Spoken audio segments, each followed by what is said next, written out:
What it do?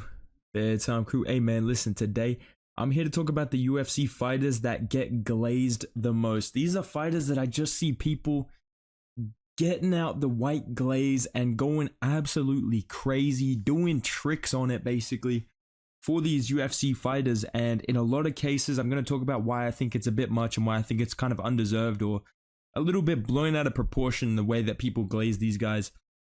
Obviously, you know me, guys. I'm completely unbiased. I don't have any favorite fighters or any agendas, so I'm going to try and be as unbiased as I can. Let's start off straight away. Shavkat Rakhmonov. I'm putting this dude in the B tier. I've said it once, I'll say it again. If this guy's name was Jerry Johnson or Michael Smith, none of you would be talking about this guy destroying Khamzat Chimaev. Oh my god, Shavkat's the best welterweight in the world. Shavkat destroys prime GSP. Shut the fuck up, dude. He barely took down Wonderboy, bro. Like, Bilal Muhammad literally beat Wonderboy more dominantly, dude. But of course, Bilal Muhammad is a bum. Shavkat Rakhmonov, this guy's the future. This guy's a fucking genius. This guy's the future of the sport. And it has nothing to do with his name and his buzz cut and his cool little hat. It is all because of his skills. Yes, I started watching UFC in 2023, guys, but trust me, I know Shavkat is a future champion. I'm not glazing him, okay? That's what you fucking sound like, dude. That's what you sound like when you glaze Shavkat, dude. So I'm putting this man in the B tier. Let's move on to maybe another, kind of controversial opinion. I'm going to put Corey Sandhagen in the C tier. Now, I like Corey Sandhagen. He's a cool dude. He's one of my favorite fighters in the bantamweight division. I love the way that he strikes. I love his YouTube channel as well. Go check out his YouTube channel. But I do have to admit, the glazing is getting a little bit out of hand because there's two sides to the Corey Sandhagen coin. People either act like he's a total fraud because of the Rob Font fight, which is actually pretty impressive considering, Gilbert Burns injures his shoulder against Bilal Muhammad, literally refuses to fight for the rest of the fight. Corey Sandhagen, the Chad that he is, tears his tricep completely and 50-45's his opponent instead of getting 50-45 and shaking his head the whole time. So I do like Corey Sandhagen. That's why he's in the C tier. But on the other end of the spectrum, you've got people who act like this guy will completely outclass every other bantamweight. And if you try and say, you know what, I think O'Malley beats him, you're a casual, bro. You don't know the sport, blah, blah, blah, blah, blah. Because Sean O'Malley, gets more than 5,000 views on YouTube, you know what I'm saying? You're not allowed to like Sean O'Malley. You're not allowed to think Sean O'Malley is a better fighter than Corey Sandhagen or think he's a bad matchup for him because you don't know the sport, bro. And for that reason, I find Corey Sandhagen fans a little bit glazy, a little bit annoying at this point in time. And I'm giving you your warning. This is your first warning. I'm putting you in the C tier if you're a Corey Sandhagen glazer, bro. He's good. Don't ruin him for me. Let's move on to another very controversial decision, but I feel like a lot of you will actually agree with me on this. The Alex Pereira glazing is getting fucking out of hand, dude. I'm getting sick of this shit, bro, because I love Alex Pereira, dude. Don't ruin Alex Pereira for me. I'm seeing people being like, I don't know, dude. I think he could beat fucking Aspinall at heavyweight, dude. Who wins, really? Like, Pereira or Jones? Think about it. This dude is not beating fucking Tom Aspinall and John Jones. He got chinned by Izzy. Stop glazing this fucking guy, dude. I'm sorry, bro. I fucking love Alex Pereira, dude, okay? I love his interviews. Me and my mates, all we fucking do is just see each other. So don't accuse me of being an Alex hater. I'm just saying, dude, the glazing is getting to insane, astronomical Khabib levels with this guy. And I know that there's going to be cope. I know there's going to be outrage if he loses to Jamal Hill. But if he beats Jamal Hill, it's kind of a lose-lose the UFC 300 main event. I forgot to talk about this in my video, dude. But if Jamal Hill wins, we're never going to hear the fucking end of it on Instagram. He's going to make like 10 videos. I'm the best light heavyweight of all time. Statistically speaking, I'm the greatest light heavyweight. Right? We're fucked if that happens. But then if Alex Pereira wins, all of his fucking fans are going to be like, honestly, guys, Alex Pereira might be the greatest fighter of all time. Like, we're fucked either way. But all jokes aside, dude, I gotta be honest, the Alex Pereira glazing is getting out of hand. And another fighter that I think is getting glazed to the moon at this point, and I think it's gonna backfire pretty badly, Benoit Saint Denis, dude. I have never in my 4 years, I have never in my years of being a YouTuber seen a man get glazed more for beating fucking Thiago Moises and Ishmael Bonfim, who beat Terrence McKinney. Like, let's calm the fuck down. There's people making full-blown Lucas Tracy, you made a full-blown video saying this guy's gonna be the future champion. You compared his career to Khabib. What are you doing? What are you doing, bro? This guy is not fucking Khabib, bro. This guy literally cannot move his head. I've seen better head movement from Ronda Rousey, bro. I'm sorry, dude, but the glazing on this guy is out of fucking control, dude, and I just have to talk about it, man. Benoit Saint Denis is going A tier. You've ruined this guy for me. There was a joke that I used to glaze him. Now I want to see him lose because of all the glazing, dude. And for that reason, I have to put Benoit Saint Denis in the A tier. Let's move on to, honestly, the original Benoit Saint Denis, the OG of the game. Before there was Benoit glazing, there was the fizzy of sexuals, dude. There was the fizzy of glazing to the max. People were talking about this guy being the guy to beat Islam. Bro, barely got out of the fucking hair transplant alive, you know what I'm saying, dude? Couldn't survive against the GOAT, Mateus Gamrot. Fuck, I dropped my mic. Couldn't survive against the GOAT, Mateus Gamrot. And all jokes aside, dude, I just think Fiziev is just such a one-sided kind of prospect that the glazing that he gets, like, people still talk about him as like this, oh my god, Fiziev's this top contender, bro. Gamrot got lucky. Did he? Like, you went life and death with RDA, dude. Like, RDA, bro. I just feel like Fiziev got really shut down by Justin Gaethje, and people tried to justify none of them picking Gaethje by being like, oh, dude, it was a robbery, bro. Fiziev won that. I feel like Fiziev still has kind of those glazes hiding in the shadows, ready to come back out again with their Krispy Kreme donuts. But for right now, it has died down. And for that reason, I'm going to put him in the C tier because I do like Fiziev. I want to see him bounce back, but there was definitely a period where he would have been B tier or A tier. He was getting the Benoit treatment, dude. So Fiziev, you can get a light C tier for that one, all right? Let's move on, guys. I had to be a little bit selfish and just be real. Guys, stop fucking glazing me so hard, okay, dude? Stop glazing me so hard, guys. I know that you think I'm going to beat Islam, but it is pretty cringe to see people like, oh, dude, Charles gonna destroy Islam. He's gonna get his belt back. Look what he did to Dariush. But then if you mention the possibility of Arman beating Oliveira, dude, he beat old man Dariush, bro. It's not even that impressive, dude. What the fuck? That was one fight later, bro. That was one fight later, and he put out Dariush way worse than Charles did. Way worse than Charles did, dude. He did not struggle with Dariush at all. So I do think that the Charles fans are very, very sensitive. Again, there is a bit of a casual kind of nature to a lot of these big fan bases, right? Charles got a lot of people into the sport. I understand that. And there's a lot of people that just ride or die with my boy Charles. Me too. But you've got to be able to remove the glaze at some points and enjoy the original flavoring of Charlie Dubranche. I biggest champion. Stop it glazing, okay? Stop glazing my boy Charles, dude. Chill out with that shit, bro. Stop doing tricks on it. All right, boys? Charles Oliveira, light B tier. Not as bad as Shavkat, but he's close, okay? Let's move on to one that I feel very strongly about, and a lot of people disagree with me on this, but I just have to say this, dude. I have never seen a man get glazed more for losing than Gilbert fucking Burns, dude. And I love Gilbert Burns. Don't get this twisted. I love Gilbert Burns. Every single person on this list, I like watching them fight. I like them. I'm a fan of them, right? But Jesus Christ, dude. You dare to mention Colby Covington. What's his best achievement? Losing to Kamaru Usman?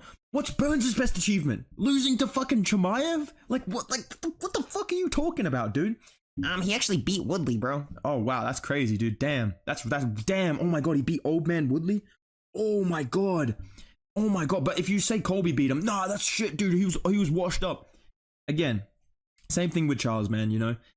Applies to some people, doesn't apply to others. And I think Gilbert Burns as well, with the Bilal Muhammad fight, the glazing really came out in full force, went overdrive. Even me mentioning him in this video, I guarantee you there's going to be people mad in the comments about this, trying to defend their boy Gilbert Burns. I love Burns, again, but seriously, dude, you know? Colby Covington loses to Usman twice, very competitive fights. Not impressive, apparently, not worthy of being mentioned. But you got to bring up, oh, dude, Gilbert Burns beat Chimaev. No, he didn't. He almost got finished in the third round and in the first round, but you know, he put up a good fight. It was a good fight. Just say that. And against Bilal Muhammad, again, Corey Sandhagen literally lost his fucking tricep. And he 50-45 Rob Font. You guys act like Bilal Muhammad is trash. Why didn't Gilbert Burns try and kick him? Why didn't he try and hit him with his other fucking hand? Why did he give up immediately and get melted? Because Bilal Muhammad is the welterweight go. Okay, no, I'm just kidding. But nah, dude, come on. The glazing with Gilbert Burns is getting out of hand. And I gotta step in and I gotta fucking say something, alright? Let's move on to maybe a downfall in Glazer, if that's what you want to say. This guy definitely has fallen down the pound for pound glazed rankings, but I still got to mention him. Israel Adesanya. There is still people talking about this guy being the best striker in MMA history. Slow your fucking roll. You're glazing me like a box of donuts. Trust, all right? Izzy's a good fighter, dude. I think he almost gets overhated sometimes, but I have to be honest, his fans are really fucking cringe, dude. Like, his fanboy apologists are super fucking cringe and glazy, dude. They act like this dude is like the most amazing fighter ever. They bring up fights that no human would ever subject themselves to rewatching. Like, they're like, oh, you think Izzy's boring? You need to rewatch the Vettori fight. It's like, no, I actually enjoy my life. I enjoy spending my time on this earth doing fun things. I don't want to watch him fight Vettori and get held against the fence. I don't want to watch him slip against Vettori and then not hit him back at all and miss all of his shots back.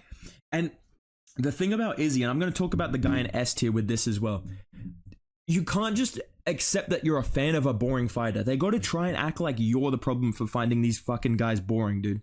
They're like, you don't know what real fighting is. I loved watching Izzy fight versus Cannonier. It was amazing. It's like, no, you fucking didn't, bro. Don't lie, bro. So for that reason, I got to put Izzy here in the B tier, man. You guys glaze this motherfucker, dude. Just be real. Just be real about your fan, bro. Be real about who you're a fan of, just like me, okay, dude? Bilal Muhammad, best welterweight of all time. It's not that hard, okay? Let me add in a sleeper pick here. I've got 2 more left, then I'll talk about the man in S tier. I believe that a lot of people are glazing me for 3 fights in the UFC. Listen, dude, Yuri Prochazka gets talked about, especially before the Alex Pereira fight, like he's this fucking light heavyweight legend of the game, this goated fighter, like, oh my god, Yuri Prochazka's like, he would have beat John Jones. He beat Volkan Oezdemir, he beat Dominic Reyes, he beat Glover Teixeira, and he was losing the fucking fight. He's had 3 fights in the UFC. He got a title shot after 2 fights, dude. And people act like this guy is like one of the light heavyweight goats, dude. I don't think they glaze him too hard, especially because he lost to Alex Pereira. But there definitely is that fan base, especially when he lost to Alex Pereira, that were going overdrive, glazing the fuck out of Yuri Prochazka, doing tricks on it, like I said. And for that reason, I'm going to put Yuri Prochazka in the D tier. This is a probationary warning to all the Yuri glazers, bro, all right? He don't know you, little bro. He doesn't give a fuck. He's in the woods right now screaming, dude. He doesn't give a fuck, dude. So chill with the glazing, all right? There is one man left to talk about before I go to the S tier. And boys, I'm going to keep saying this until he wins a belt or until he beats somebody like impressive, dude. Why the fuck do people act like Aliskerov should be getting a top 10 opponent? He beat Wally Alves on short notice, dude. I'm sorry, but you beat Phil Hawes and you beat Wally Alves. Welcome to the fucking club. Dude, people are like, oh, this guy's a fucking monster, dude. Oh my god. I'm watching the Phil Hawes fight. This guy's slipping and sliding around the octagon, like falling on his ass every 3 minutes trying to fucking KO Chinny Man Hawes, dude. I just don't get it. I don't understand it. I know that it's because of his name. And I know because he had a good fight against Chimaev. Maybe that's what it is, dude, because Burns gets glazed as well. So all Aliskerov has to do, I guess, is lose another close decision to Khamzat Chimaev. But he got fucking KO'd by Chimaev. He literally got flatlined by Chimaev, and you guys swear that Chimaev sucks on the feet. So for that reason, I have to point out the glazing of Ikram Aliskerov. It is getting fucking ridiculous, dude. It is getting absurd. And for that reason, I'm putting him in C tier. But there is one man that is, honestly, I gotta be honest, the modern day version of Izzy, the way that people glaze this guy for the most boring performances ever, okay? Bruv, you made 9 videos about me in a row, bruv. 100%, bruv. I'm the most exciting fighter in the UFC. Leon Edwards gets glazed so fucking much. I'm so sick of it, dude. It's just like Izzy. He's more boring than Izzy. I'm not kidding. He's more boring than Izzy. I remember more Izzy KOs than Leon KOs. Izzy is more exciting than Leon Edwards. Izzy will put up 100 strikes in a fight at least. Leon Edwards against Colby Covington put up 50 fucking strikes, dude. How do you 49-46 and get outstruck and get ragdolled in the last round, bro? And the most annoying thing about Leon Edwards fans is every single thing Leon fucks up or like you could criticize Leon for. Nah, Leon did it on purpose, bro. Keep crying, bro. Dude, Leon did not fucking lose to Colby Covington in the round 5 on purpose, dude. He literally talked about his dad. He could have easily KO'd dude, if he's so good, why didn't he KO Colby Covington, who fought like shit, bro? He made Colby look like shit, dude. He beat up Colby. That was a good performance. But fuck, man. People act like this guy put on the 50-44, like, domination. He landed 50 strikes over 5 rounds. And this guy nearly got chinned by fucking Nate Diaz, bro. And you guys talk about Izzy, bro. This guy gets glazed for the most mid, boring performances where he grabs the fence and does fucking nothing. It is absolutely insane. And again, it's just like Izzy, bro. You try and say to a Leon Edwards fan, hey, listen, man, I find Leon really boring, dude. I don't like Leon. I think he's boring, you know? I wish Shavkat was champ. I wish Bilal could get a title shot, you know? I think Bilal's a little bit more entertaining, which is actually true. He does way more in his fights than Leon, but, you know, people aren't going to accept that, right? Bro, what are you talking about, dude? You must not know real fight. You don't know real fighting. You're a casual, bro. You're a fucking idiot, dude. You don't know how real fighting's supposed to look. This guy literally spars his opponents, and you're talking about master classes and, oh, I don't know real fighting. It's boring as fuck. Just accept it, dude. You don't have to like entertaining fighters. You don't have to pretend that your favorite fighter is entertaining. You can just enjoy a boring motherfucker like me. Like, I'm a Bilal fan. I'm not gonna actually pretend that Bilal is entertaining. But I'm not gonna act like he's fucking... You know, I'm not going to act like he's KOing people like Leon Edwards fans do. So, for that reason, the Leon Edwards glazing is absolutely fucking insane. I'm not even going to talk about that pipsqueak Mario Rios, but this is my list, guys. Let me know what you think down below. Who do you feel gets glazed the most by MMA fans? Who do you want to see people stop glazing? Let me know your thoughts on my opinions down below. Drop a like on the video if you enjoyed it. Subscribe to the channel. Go follow me on Instagram at BedtimeMMA. I will see you in the next video, boys. Goodbye.